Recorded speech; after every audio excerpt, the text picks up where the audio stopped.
साहब। मेरा तो एक ही भाई था। भाई क्या, मेरा संसार था, मेरी जिंदगी था। कुमारी गीता, आपके भाई की हत्या करने जो 4 आदमी आए थे, आपका यह कहना है कि उन चारों ने गोलियां चलाई थी? हाँ। पॉइंट नोट किया जाए योर ऑनर। अगर 4 आदमी किसी का कत्ल करेंगे तो चश्मदीद गवाह को जिंदा छोड़कर फांसी का फंदा अपनी गर्दन में नहीं डालेंगे। और सेकेंडली, पोस्टमार्टम की रिपोर्ट के मुताबिक मकतूल विक्रम के जिस्म से एक गोली बरामद हुई और वो भी उसके सर से। चूंकि फायर कनपट्टी पर रिवॉल्वर रखकर किया गया था और रिवॉल्वर मकतूल के हाथ से बरामद हुआ और उस पर सिर्फ मकतूल की उंगलियों के निशानात पाए गए, इससे यह साबित होता है कि कुमारी गीता का यह बयान एक झूठी और मनगढ़ंत कहानी है जिसका हकीकत से कोई ताल्लुक नहीं। It's a case of suicide and not murder. यह हत्या का नहीं, आत्महत्या का केस है। आप हत्या को आत्महत्या कहते हैं, सच को झूठ और दिन को रात कहते हैं। मैंने अपनी आंखों से देखा था वकील साहब। राखी का दिन था, कितना खुश था मेरा भाई। इस बार सोने की कंगन लूंगी। हाँ, मेरा बस चले तो मैं दुनिया की हर खुशी तुझ पे निछावर कर दूं। ला, खाने के लिए क्या लाई? बहुत भूख लगी है। रोटी है, आलू की सब्जी है। क्या बात है, गर्मा गर्म रोटी है। मजा आ गया। भैया, ये क्या है? रीता, इससे दूर की चीज बहुत करीब दिखती है। तू एक काम कर, तू दूर जाकर उस पुलिया पे जाकर बैठ, मुझे देख। मैं तुझे वहां से बहुत करीब दिखूंगा। इतनी दूर से? हाँ, उतनी दूर से।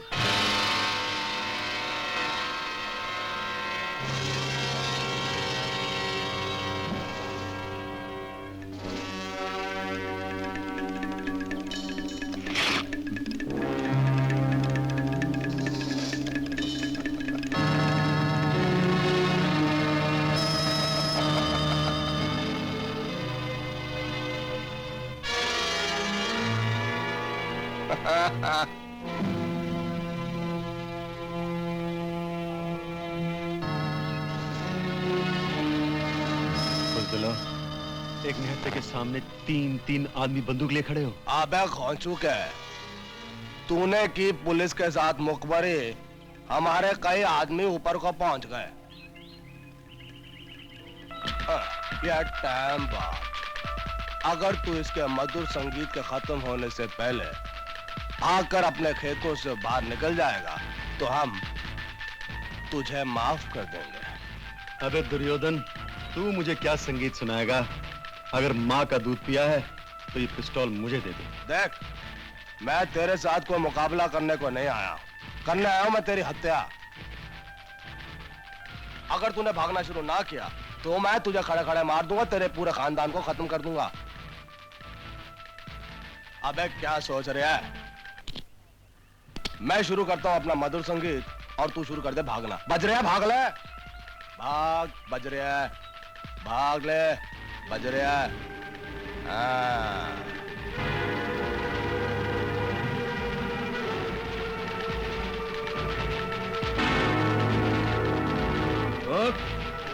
जल्दी।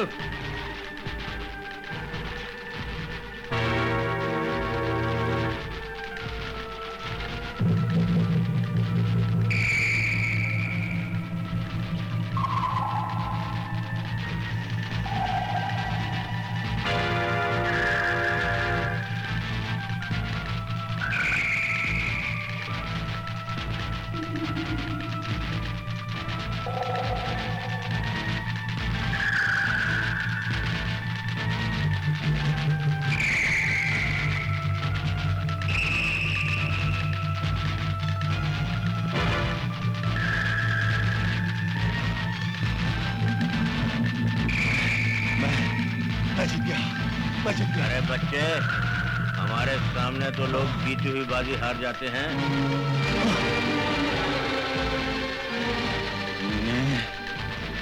पास सोच क्या रहा? चला गोली, चला गोली।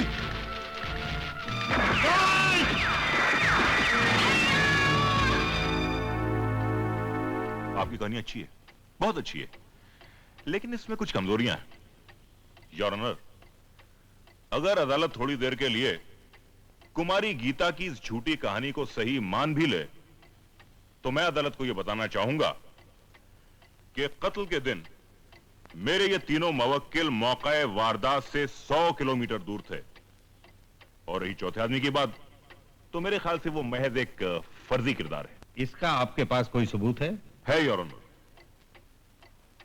मैं जानता हूं कि इंसाफ की बुनियाद सबूत पर होती है। मैं अपने बयान को साबित करने के लिए चंद गवाहों को पेश करना चाहता हूं। मेरे पहले गवाह श्री किशन कपूर हैं, जो ग्वालियर में अनाज के थोक व्यापारी हैं। मैं उन्हें बुलाने की इजाजत चाहता हूं। इजाजत है। हाँ तो कपूर साहब, 16 अप्रैल को अदालत में मौजूद तमाम लोगों में से आपके गोदाम में कौन कौन आया था? देखिए। मुखिया जी, रामलिंगम, सेक्शनर साहब और तिस्से इतने खड़े हुए, कमाल हो गया जी। अच्छा, आप इन लोगों को पहचानते हैं? ये सारे ग्राहक, मैं ना दा ताबेदार। तो 16 अप्रैल को ये तीनों सज्जन आपके गोदाम पर आए थे? बिल्कुल आए सी। एक महीने का राशन निकलवाया, उत्थे रोटी खाधी। फिर मैं मुंडे नूं भेज के टेंपो मंगाया। तुसी जानते हो कि डीजल की कितनी प्रॉब्लम होती है, रोज रोज हड़ताल होती है। तुहाडे कोर्ट च हड़ताल नहीं होती? नहीं कपूर साहब, कोर्ट और पुलिस थानों में हड़ताल नहीं होती। क्यों होवे हड़ताल, जिथे होवे माल।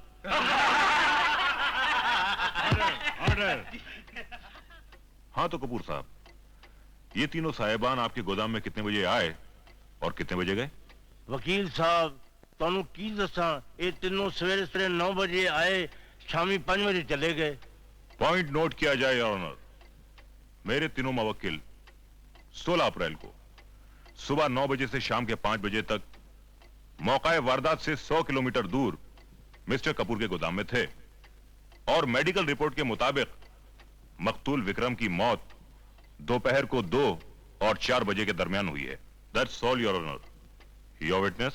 No question. Tukaram Borkar. हाँ बोर कर। टेम्पो चलाते हैं आप? अरे साहब, टेम्पो क्या, जंबो जोड़ी भी चला सकता है बस। मैं आपसे यह पूछ रहा हूं कि 16 अप्रैल को आप अपने टेम्पो में कितने बजे से कितने बजे तक और कहां से कहां तक गए?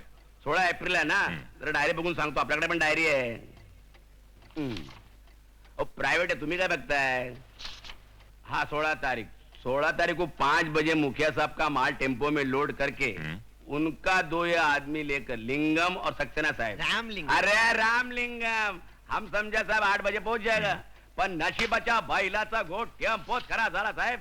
अच्छा ये बताओ, उसके बाद मुखिया जी और उनके ये साथी कहां गए? अरे कुठे जातील साहब, उधर बहुत गेस्ट हाउस है, जाके सो गया होगा। अपन अपना टेम्पो बनाया, 17 तारीख सुबह 6 बजे निकला, बजे touch. Your witness? No question. हाँ तो वही बाबू, 16 अप्रैल को आपके गेस्ट हाउस में कौन कौन ठहरने आया था? देखिए वकील बाबू, हमारा मेमोरी तो बहुत कमजोर है, हमको कुछ याद नहीं रहता, इसीलिए हम वही पता ले आया है। कौन सा तारीख बोला? 16।